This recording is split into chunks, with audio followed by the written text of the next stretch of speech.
And I think it is now recording, which is a Yeah, great way to begin a recording.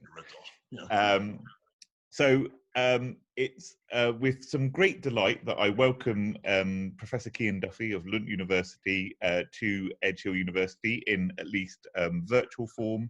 As I've just said, he's Chair of English Literature at Lund University in Sweden since 2016. And I'm giving a sort of select bibliography in introduction this morning.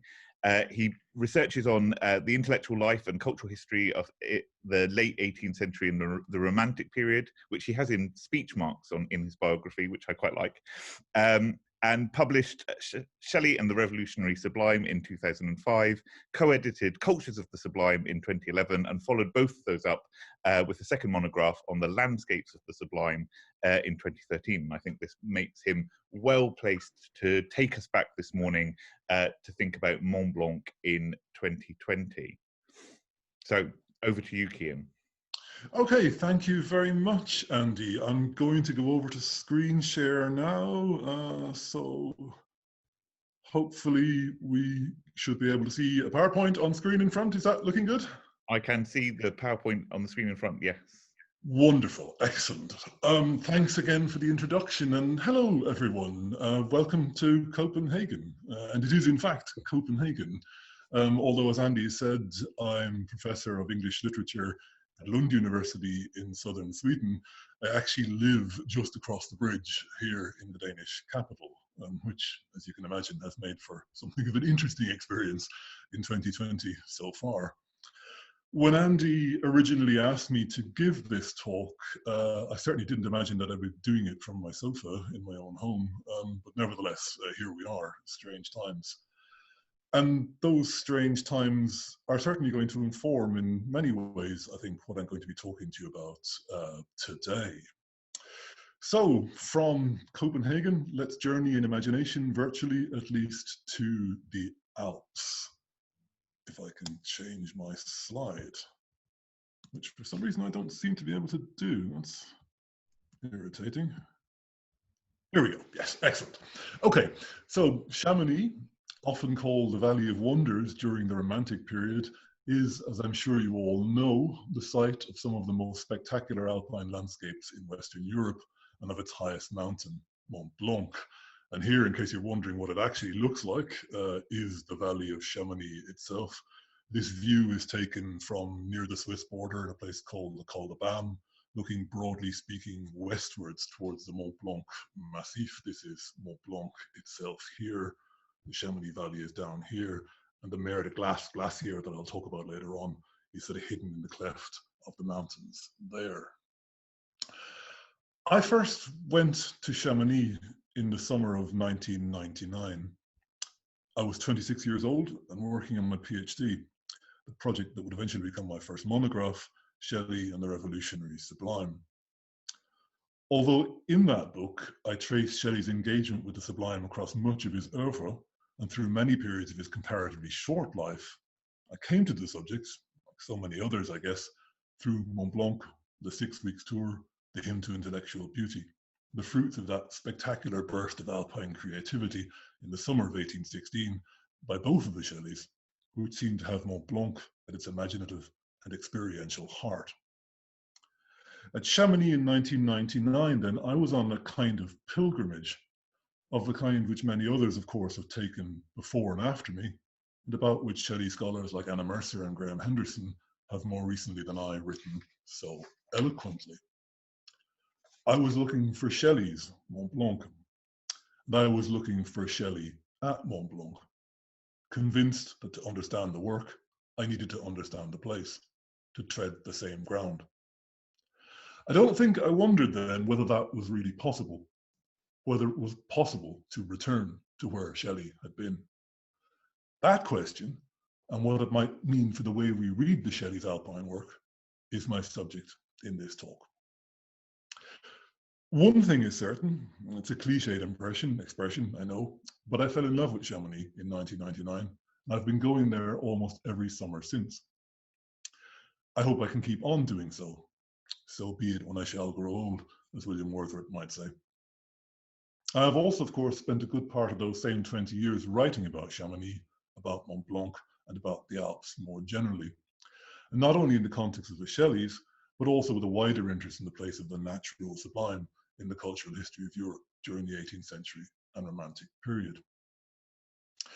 This summer, of course, was different. SARS-CoV-2 raised the previously unthinkable question, would it actually be possible to return to Chamonix again in 2020?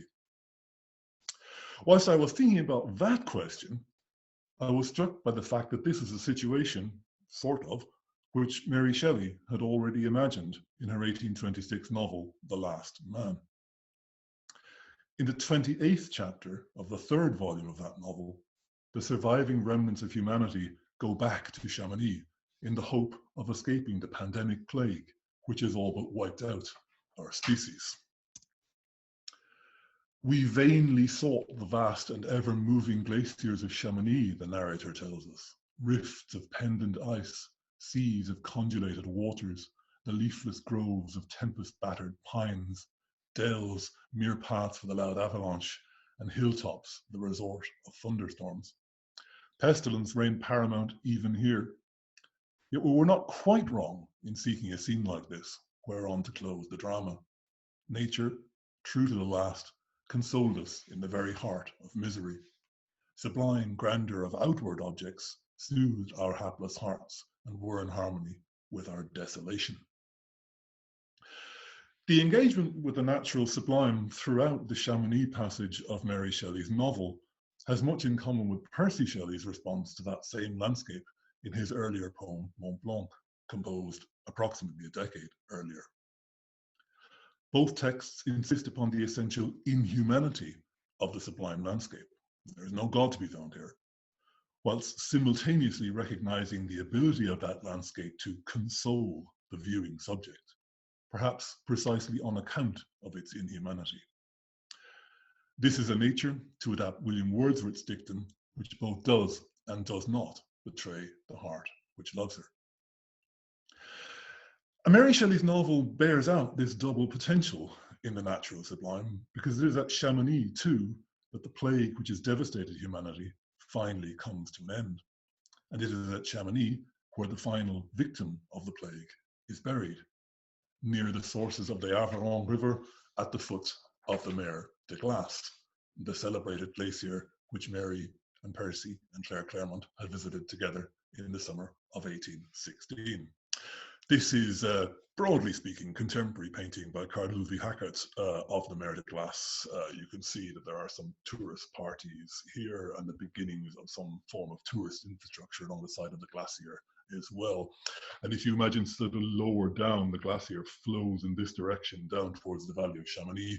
And what you have at the foot, this is the Mer de Glace coming down here, what you have at the foot is the source of the Aveyron, basically a glacial cave from which the river, the grey waters here issue forth. Both of these things, of course, very much tourist attractions when the Shelleys were there. So this is the scene where that sort of last burial in Mary's novel takes place. Near the sources of the Aveyron, we're told, we performed the rites for only accepted the last of the species. The rugged and abrupt ravine which formed one side of Montanvert was opposite us, the glacier at our side.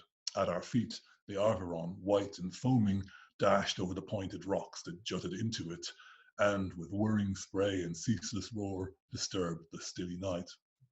Yellow lightnings played around the vast dome of Mont Blanc, silent as the snow-clad rock they illuminated. All was bare, wild, and sublime, while the singing of the pines in melodious murmurings added a gentle interest to the rough magnificence. With this last victim, we are told plague vanished from the earth. For 7 years, it had had full sway upon the earth. She had trod every nook of our spacious globe. She had mingled with the atmosphere, which is a cloak, enwraps all our fellow creatures. The inhabitants of native Europe, the luxurious Asiatic, the swarthy African and free American had been vanquished and destroyed by her. Her barbarous tyranny came to its close here in the rocky vale of Chamonix. The language here is obviously racially charged, highly problematic, and I guess for readers today jars very much with our sense of Mary Shelley as someone with a progressive politics. It's worth our while, of course, remembering that the language is very much of its time.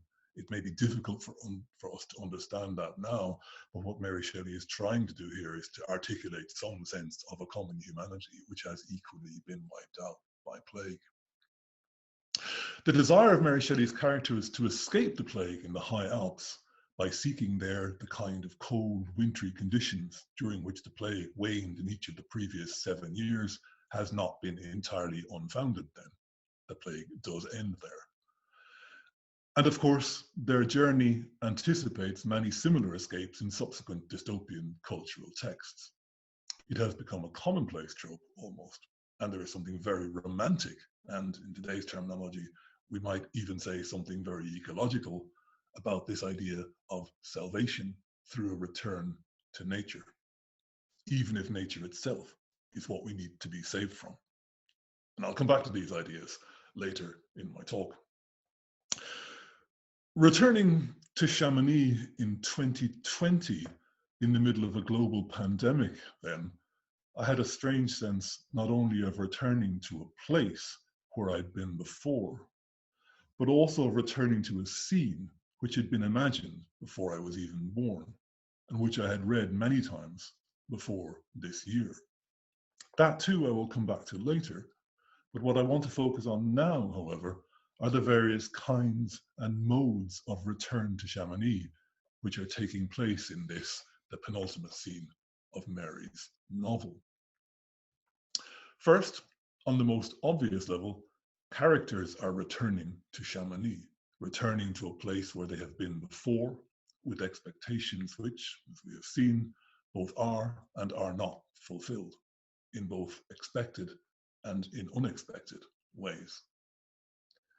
But there are also returns taking place here which occur beyond or outside the diegetic level.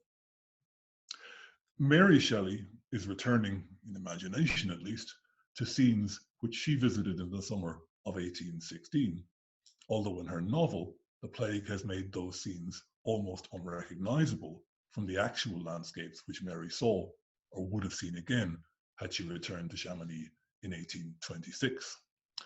Gone are all the, quote, melancholy exhibitions of tourism which the Shelleys encountered on their visit to the Mer de Glace in July 1816, and which Percy decried in a letter to his friend Thomas Love Peacock of 25 July as the cause of an altogether different kind of plague.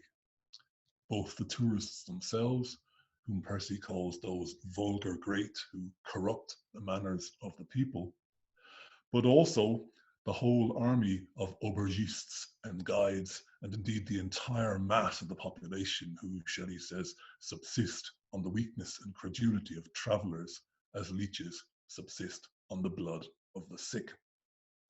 End quote.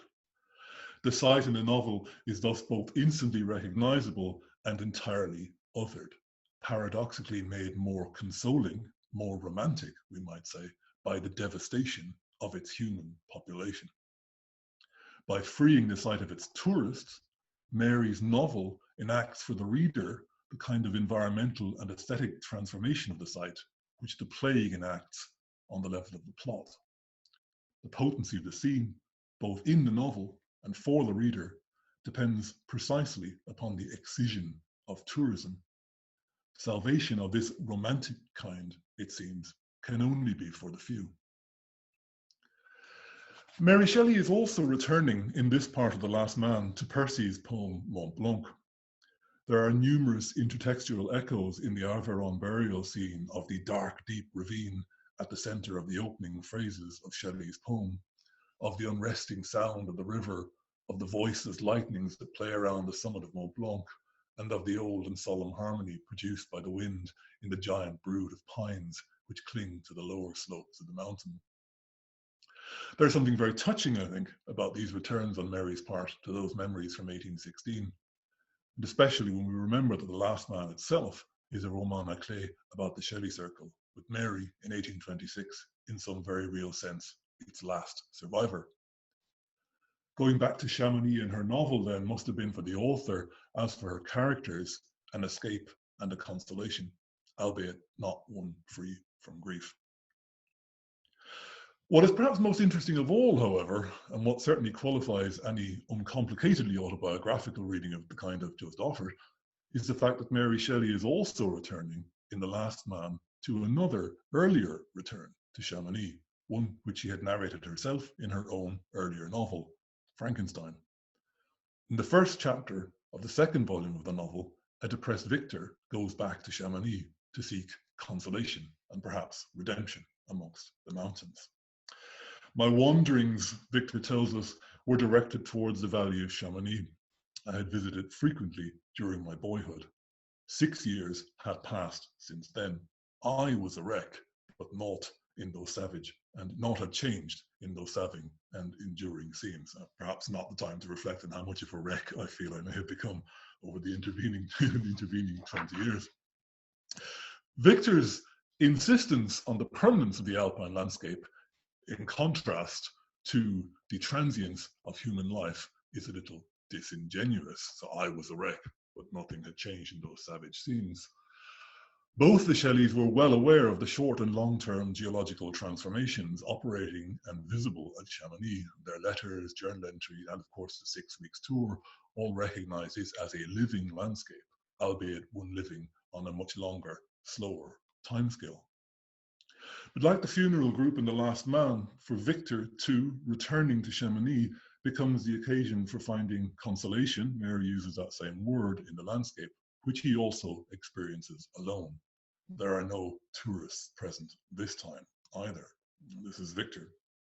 These sublime and magnificent scenes, he says, afforded me the greatest consolation that I was capable of receiving. They elevated me from all littleness of feeling, and though they did not remove my grief, they subdued and tranquilized it. From the side of the Mer de Glace where I now stood, Montanvert was exactly opposite, at the distance of a league, and above it rose Mont Blanc in awful majesty. Both the location and the consolation then are a quite precise anticipation of The Last Man.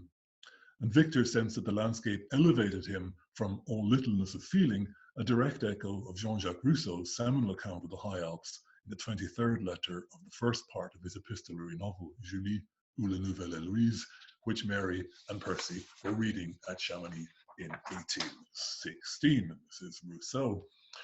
Upon the tops of the mountains, the air being pure and subtle and pure, we respire with greater freedom.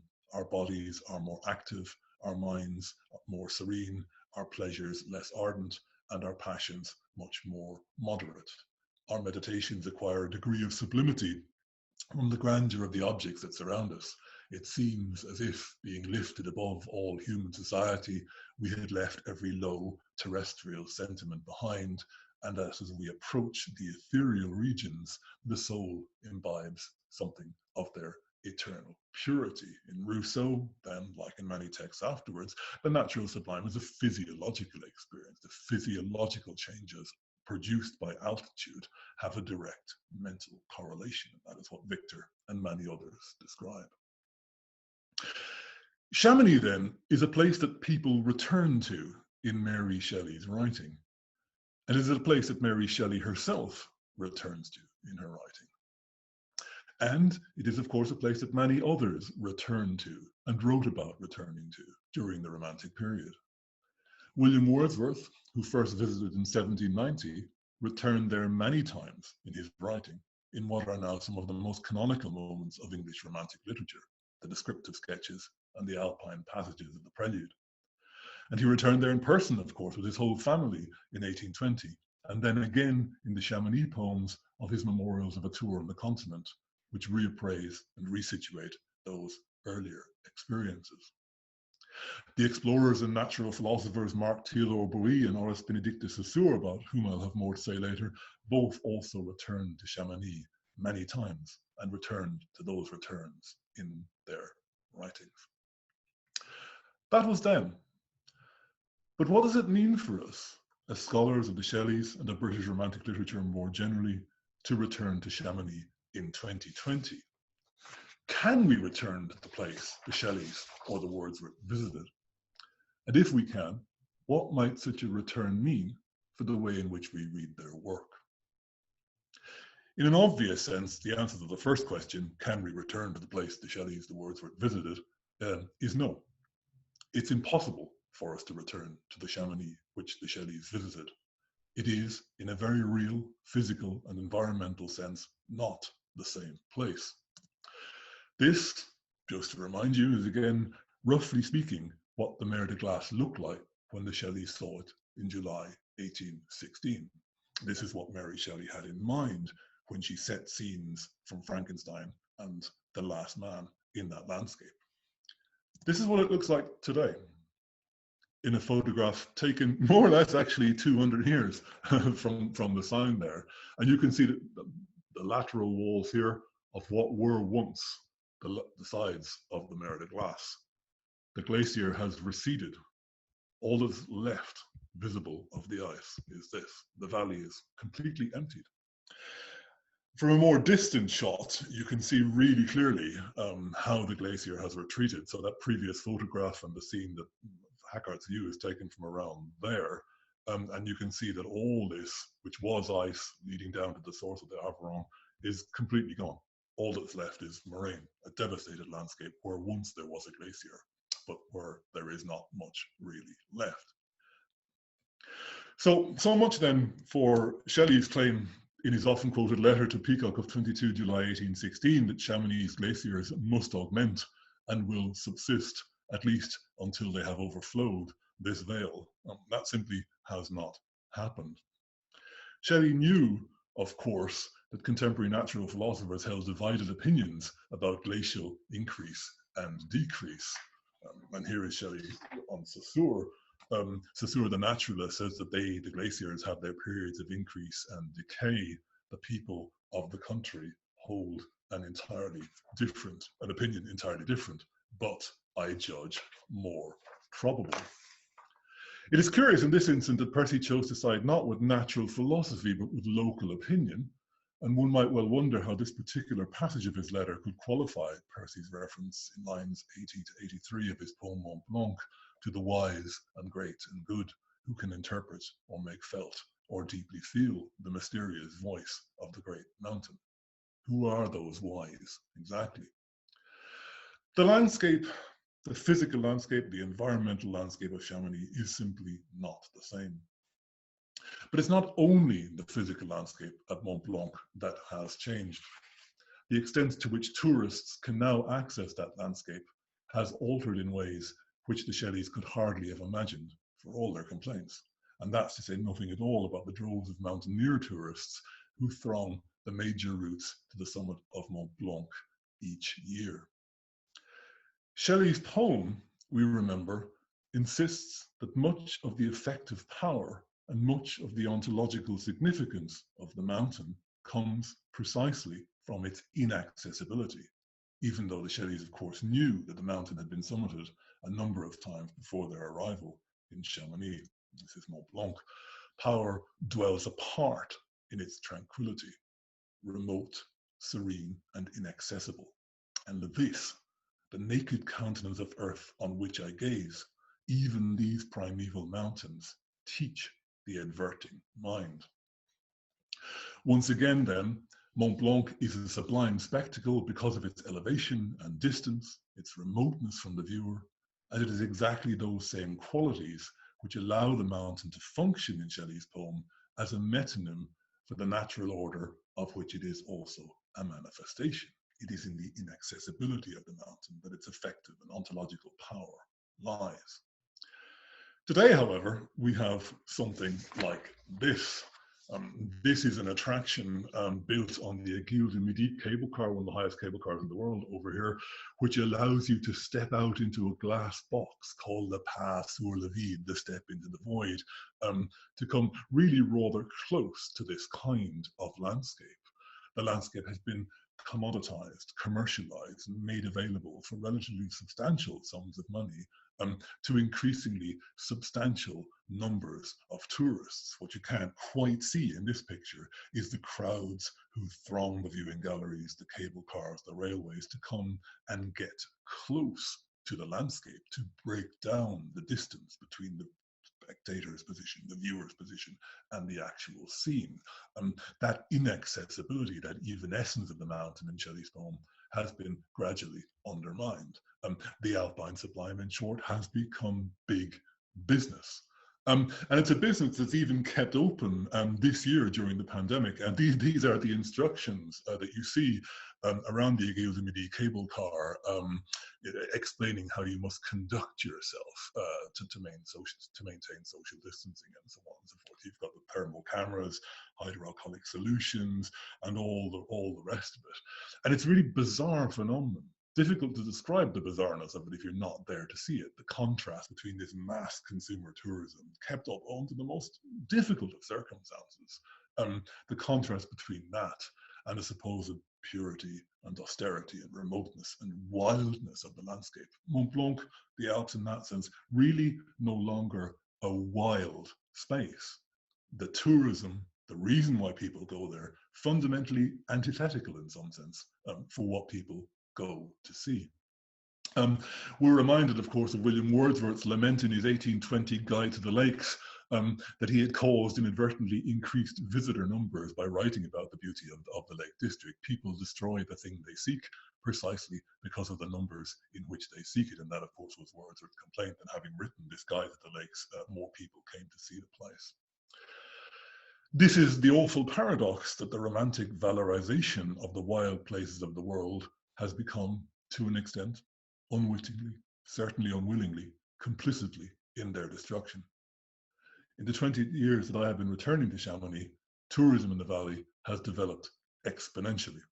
And yes, of course, I recognize the irony of my being myself one of that swelling number. And I'll come back to that too later in my talk. So today, in 2020, we cannot return to the Chamonix which the Shelleys visited because their landscape doesn't exist anymore and their experiences are no longer possible. But for us, as scholars of the Shelleys and of Romanticism more generally, the situation is a little more complicated even than this.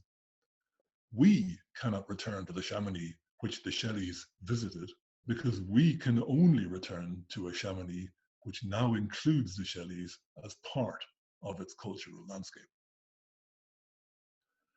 To put this in the more personal terms with which I started this talk, I went to Chamonix in 1999 looking for Shelley's Mont Blanc, but I could only ever have found it in a very limited way because the Mont Blanc which Shelley saw in 1816 was precisely not Shelley's Mont Blanc.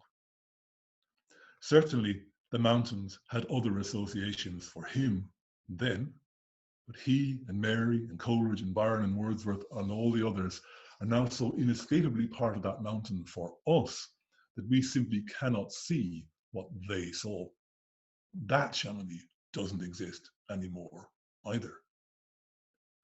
And even if one had never heard of the Shelleys or any of the others, some increasingly faded banner posters lining the bridge which leads to the Montanvert-Mer de Glace Railway features them in rather indifferent portraits, reminding us or informing us of their continued presence in the landscape. What I want to think about next is the extent to which the Shelleys were themselves aware of this process, whereby cultural associations come to be inscribed on material landscapes, and of what Percy Shelley's poem Mont Blanc, in particular, might be able to tell us about the challenges such inscriptions pose for our ability to relate to the natural world. The much discussed final lines of Percy Shelley's poem Mont Blanc register exactly the difficulty of seeing the mountain for what it is, or even for understanding what that might be. This is the final lines of the poem. And what were thou, and earth, and stars, and sea, if to the human mind's imaginings, silence and solitude were vacancy? If one wanted to, and it must be said, I wouldn't normally want to, one could see in these lines an anticipation of post-structuralist ideas about the relationship between representation and reality, or, to put it differently, about the extent to which modes that masquerade as mimesis are, when it comes down to it, often actually forms of poesis. is not, of course, that the mountain doesn't exist. That idea would be impossible to sustain standing in front of it. But rather that when we look at Mont Blanc, it is difficult, if not altogether impossible, to detach the cultural knowledge and preconceptions which we bring to the mountain from the landscape itself. We see not the physical Mont Blanc, but the idea or representation of Mont Blanc superimposed upon the physical landscape. It is difficult, in short, for us to see beyond the various representations of the mountain with which we are familiar and to just see the mountain itself.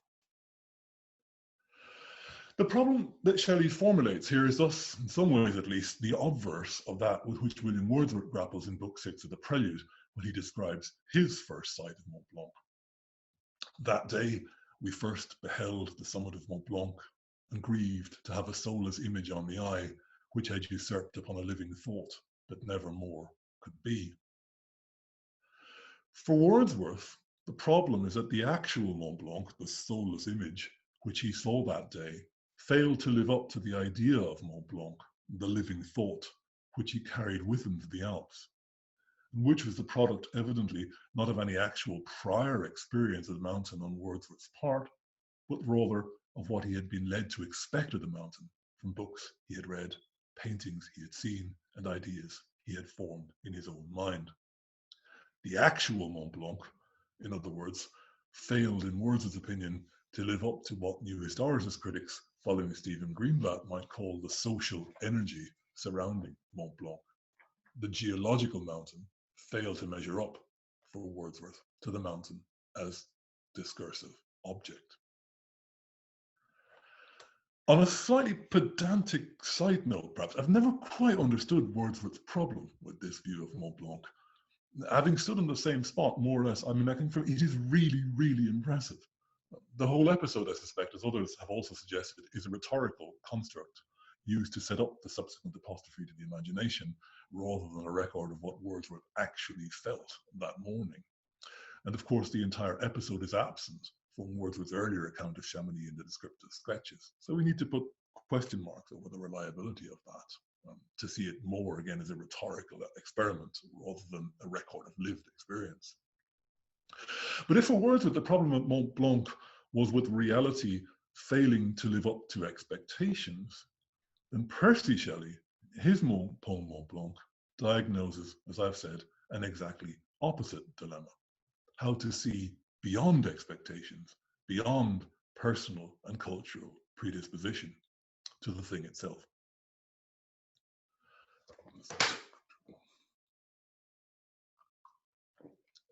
Up until now, I've been using post-structuralist and related new historicist terminology to explicate these problems.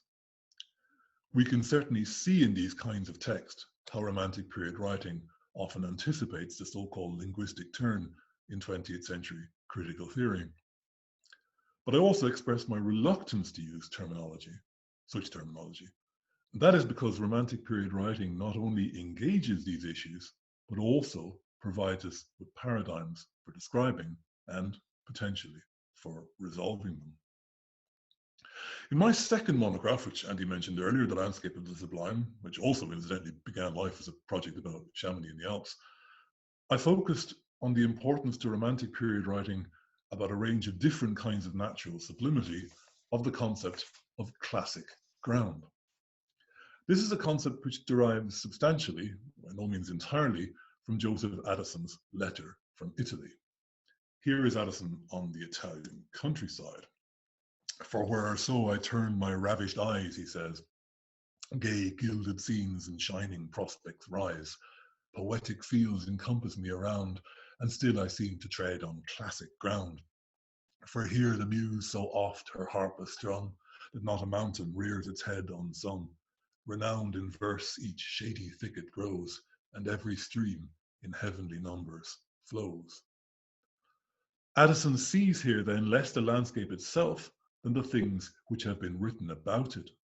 Or at the very least, Addison sees the Italian landscape through the cultural associations which it has acquired. His lines require us to reassess, as many writers in spatial and geohumanities have since done, what exactly it is that we mean when we talk about landscape. What is the relationship between physical and cultural geography? What is the effect of overlaying cultural value on geological space? Or, to shift the emphasis a little, of imposing an idea of the natural upon nature, as contemporary ecological theory might phrase it. What Addison's lines seem to register is exactly the difficulty of seeing the landscape for what it is, the difficulty of only seeing the landscape rather than seeing it from a particular culturally determined point of view.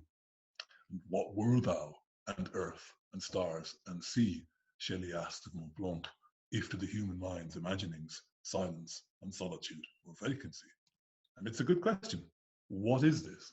How is it possible for us to see this without the optics that we bring with us as scholars of Romanticism or whatever else we might bring to this scene? How is it possible? Is it possible for us just to see the physical mountain? In the Landscapes of the Sublime, I argue that the kind of imaginative geography encapsulated in Addison's concept of classic ground was central to how people responded to wild places and wild phenomena in the 18th century and Romantic period. I was arguing against the then very influential idea that a model of disinterested aesthetic response, derived from the work of Immanuel Kant, was the most useful paradigm for mapping such engagements. The Sublime had a substantial history in the Romantic period, of course, and has had a no less substantial history since the Romantic period. But we should be wary, I thought and think, of confusing those two histories, the history then and the history since. Especially wary of using the latter, the history since the time, as the key to unlocking the former, the history at the time. Our history is not their history. The legacy of Kant's model of the sublime to the history of the aesthetic in 20th century critical theory is unquestionable. But are Kant's ideas of a disinterested aesthetic response really the best or most appropriate we could use to understand how, for example, the Shelleys reacted to Chamonix and Mont Blanc? Quite the contrary, I argued. When it came to engagements with the natural sublime, it mattered what you were looking at. It mattered who you were when you were looking at it. It mattered where you were, and it mattered why you were there looking at it in the first place. Engagements with the natural sublime needed to be understood, I argued, first and foremost as a cultural process, as an interested process. Far from the neutral geography, the Alps and many other wild places were quintessentially classic ground, landscapes heavily, indelibly inscribed by often competing cultural values. A major corollary claim of the book, The Landscapes of the Sublime, then, was that 18th century and Romantic period writers were themselves very often aware of that fact, aware that they were participating in a culturally engaged, in an interested activity while looking at sublime landscape. We can see that awareness quite visibly, for example, in Mary Shelley's preface to the 6 weeks tour, where we're told the reader, will be interested to hear of one who has visited Marie and Clarens and Chillon and Vevey, classic ground peopled with tender and glorious imaginations of the past, the present and the past. The Shelleys here use Addison's exact phrase, classic ground, which is becoming rather widespread at the time, to register the Alps not merely as a natural, but as also, and perhaps moreover, as a cultural space, peopled with tender and glorious imaginations. The places the Shelleys mention, villages along the shores of Lake Geneva, signal that they mostly have in mind here, again, Jean-Jacques Rousseau's aforementioned celebrated novel, Julie or La Nouvelle Louise, letters from two lovers living in a small town at the foot of the Alps, to give it its full title. In the summer of 1816, Byron and Percy Shelley made a kind of literary pilgrimage through the locations made famous by Rousseau's novel, which had already given rise to a kind of local tourist industry.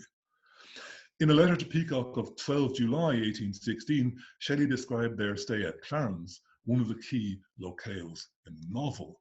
1,000 times, Shelley writes, thought I, have Julia and Saint-Preux walked on this terraced road, looking towards these mountains, which I now behold, nay, treading on the ground where I now tread. From the window of our lodging, the landlady pointed out Le Bosquet de Julie, Julie's wood. At least the inhabitants of this village are impressed with an idea that the persons of that romance had actual existence. In the evening, we walked hither. It is indeed Julia's wood. The ostensible difference which Percy seeks to draw here between himself and Byron on the one hand, and the credulous or perhaps simply enterprising locals on the other, contrasts markedly with his having sided with those same locals rather than with Saussure the naturalist on the question of glacial increase and decrease.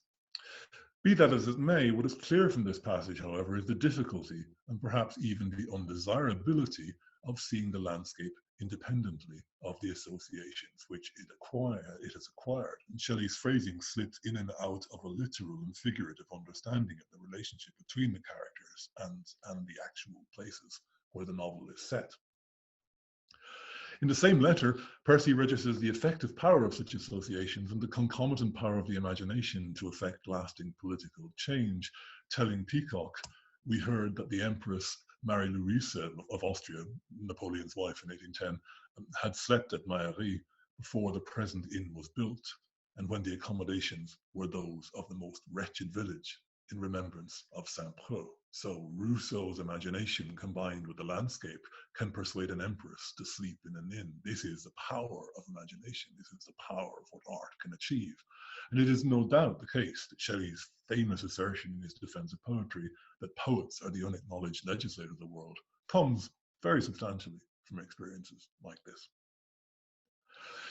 By the time that the Shelleys arrived at the foot of Mont Blanc in July 1816, three men in particular had made their mark on the classic ground of Chamonix, and their names too were indelibly written upon the mountains. Jacques Balmat, a local crystal hunter and guide, and Michel Paccard, a local doctor, and finally Horace Benedict de Saussure, who between them had made the earliest ascents of Mont Blanc.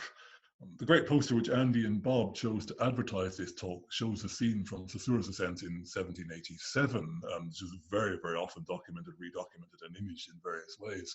And this shows Saussure and his party in an area above what is now called the Junction, on what is now known as the Ancienne Passage to the summit of Mont Blanc. To put that in some kind of context, you can see here a distant view from the Prévent peak on the opposite side of the valley of the Mont Blanc Massif. This is Mont Blanc here, and the Aiguille de Midi cable car that we spoke about a moment ago, the viewing chamber is over here. The old route from the valley to the summit of Mont Blanc led up this rocky spur here from the village of Bosson, which is lower down, to a place known as the Junction, because it is a junction of two glaciers, the Bosson Glacier here and the Tacamat Glacier here. And the old route which the first ascents took left the rock at this point, carried up along here, through here, and up to the summit. That was the old route, the original route. Today, you go sort of this way. There's a train up to somewhere near here, and you climb up to and across the top there. And that ascent became very, very quickly inscribed in the landscape. There's many, many documentations of it visually, and it's something that Shelley, of course, had to excise when he was describing Mont Blanc as inaccessible.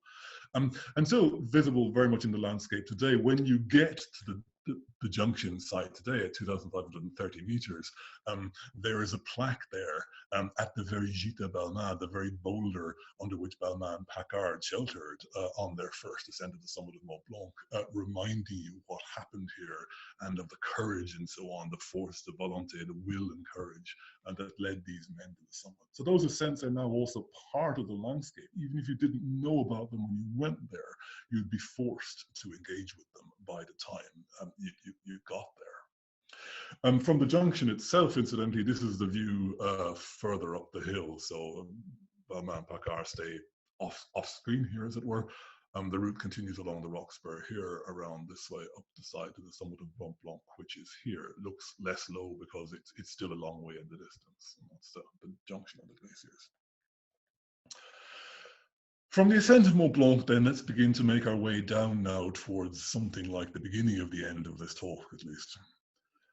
When I first went to Chamonix in search of Shelley and Shelley's Mont Blanc in the summer of 1999, I was doing something, again, sort of, which Shelley himself had already done some 180 years earlier, which when he went with Byron in search of Rousseau and Rousseau's Alps. So I was repeating that kind of literary pilgrimage. In that limited sense, then, it was possible for me to return to Shelley's Chamonix. I was, at the very least, doing something romantic, participating in an activity that Shelley would have recognized, even though he would perhaps have smiled wryly at it. But what about returning to Chamonix and to Mont Blanc in 2020? It's that return that I want to consider again now in closing. I've already noted the extent to which environmental change and the exponential growth of commercial tourism makes it impossible for us today to return to Shelley's Chamonix. The landscape, the place, is simply not the same. Unlike Victor Frankenstein or the funeral party in The Last Man, we can find no consolation in the idea of a changeless, enduring landscape.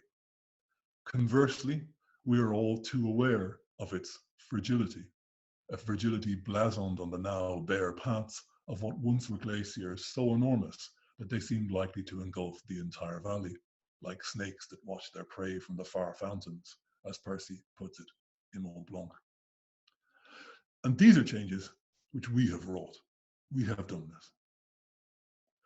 Returning to Chamonix in 2020 is an act with environmental consequences.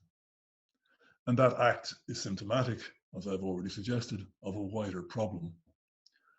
The valorization of places like Chamonix by Romantic period writing, the transformation of such places into classic ground by the Romantics, into places which we want to visit on pilgrim quests for the sublime, or just to find ourselves in the mountains, or whatever else it might be, has been at least partly, paradoxically, complicit in doing those same places great damage. I'm part of that problem.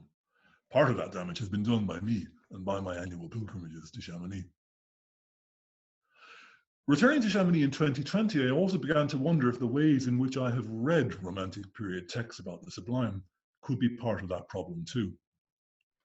I want to consider in closing that just as returning to Chamonix has consequences, so too are there consequences arising from how we choose to read the poems and other works about the valley that the Romantics have left us.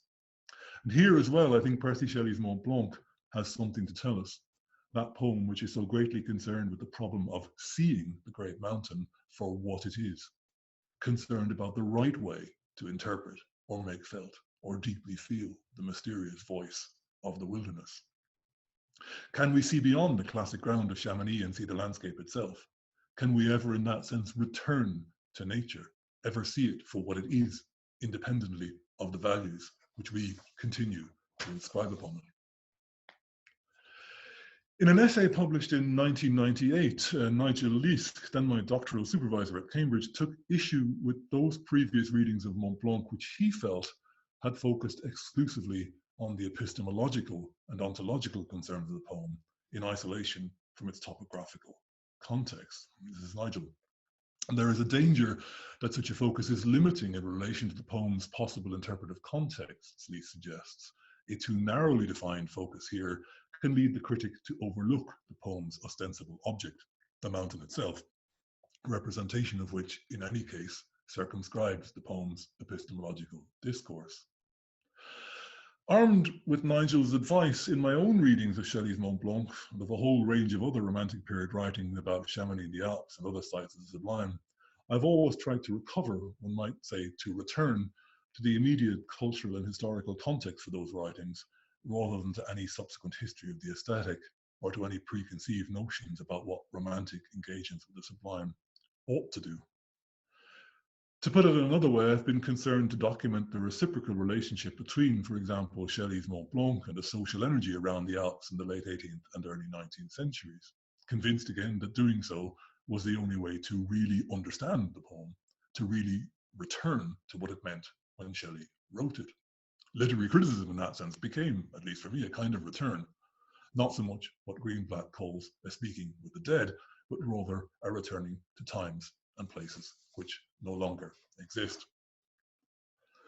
In the specific context of Percy Shelley's Mont Blanc, I've been concerned to document how that poem engages with contemporary ideas in natural philosophy and how it motivates those ideas behind a progressive political agenda.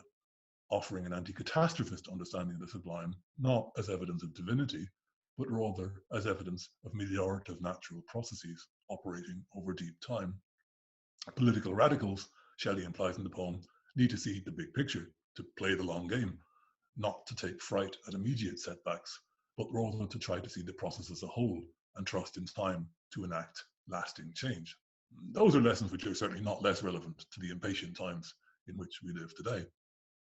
But that at least is Shelley's take on glaciation in his poem. Though potentially catastrophic and disastrous for the valley of Chamonix, those same glaciers are the source of mighty rivers which provide the breath and blood of distant lands. Put this in a different context, the French Revolution might have been a disaster in the short term, but long term, one can hope for more positive effects. Geological history and political history are configured in the poem as two manifestations of an underlying natural history, a history which Shelley represents as ultimately meliorative. I still stand by those readings, of course, but returning to Chamonix and to Mont Blanc in 2020, I wondered if there were other ways of reading the poem, other ways of understanding its engagement with the natural world. The problem, I think, with readings of the kind I have just outlined is that they tend to start from the assumption that the poem Mont Blanc is really about something else. And here again, I remember Nigel's warning. Such readings imply that Shelley is writing about Mont Blanc to make a point, ultimately about politics, that he is marshalling the mountain behind a particular agenda, co-opting the mountain in a cause. And that was exactly my point. Shelley understood Mont Blanc had been enlisted behind a conservative religious worldview, and he set out to shift its alignment, to remap the classic ground of Chamonix along more politically progressive lines. Shelley insists upon the need to change the way we relate to the world, to change the way we understand our place in that world. And in that sense, although I didn't phrase it in those ways in my earlier work, Mont Blanc is a quintessentially ecological poem. Every year when I return to Chamonix, I make a point of reading Mont Blanc on the spot. It might seem a very surprising thing to admit, but this year, for the first time, I recognized how powerfully that poem evokes the actual place. This year, for the first time, I really read Mont Blanc not as a document in the history of ideas, not as part of the cultural history of the Alps, not as a political statement, but simply as a local descriptive poem. And Shelley's descriptions are absolutely true to the place. Thus thou, ravine of Arve, dark, deep ravine, thou many-coloured, many-voiced vale, over whose pines and crags and caverns sail vast cloud shadows and sunbeams. Awful scene where power and likeness of the Arve comes down from the ice gulfs that gird his secret throne, bursting through those dark mountains like the flame of lightning through the tempest. Thou dost lie, thy giant brood of pines around thee clinging, children of an elder time, in whose devotion the chainless winds still come and ever came to drink their odours, and their mighty swinging to hear an old and solemn harmony. And then looking from the valley to the mountain itself, far, far above, piercing the infinite sky, Mont Blanc appears, still, snowy and serene. Its subject mountains, their unearthly forms pile around it, ice and rock, broad veils between of frozen floods, unfathomable deeps, blue as the overhanging heaven that spread and wind among the accumulated steeps. These are really spectacularly true to the physical experience of being in the place. Ecological criticism warns us of the dangers of scholarly readings which assume that the representation of nature in poetry is figurative, that nature in poetry is really a sign for something else, at least if the poem is to be taken seriously. Such critical practices, we are rightly told, participate in and perpetuate a damaging commoditization of the natural world, extending the idea that nature is primarily to be valued in terms of how it can be made relevant to human concerns, as if the two were somehow separate.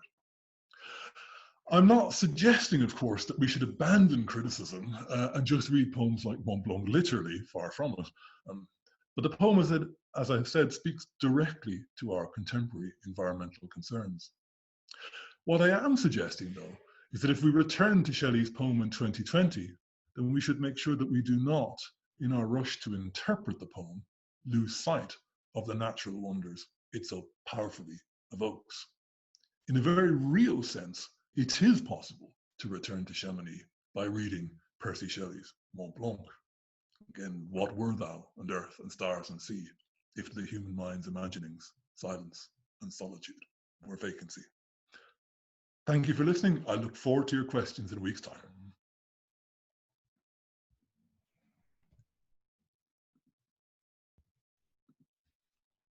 Thanks, Cian. I think I'm unmuted. Yes, I was going to do some clapping because like people always deserve an applause after they've done. Yeah, I think we're still recording there. That was it. Yeah, but yeah. Yeah, I will stop recording, but thank you very much for that. I think it was a really rich reading of Chamonix and Mont Blanc and the Shelleys and the Wordsworths and others' work, and lots for us to think about and discuss, as you say, in a week's time. Thank you very much.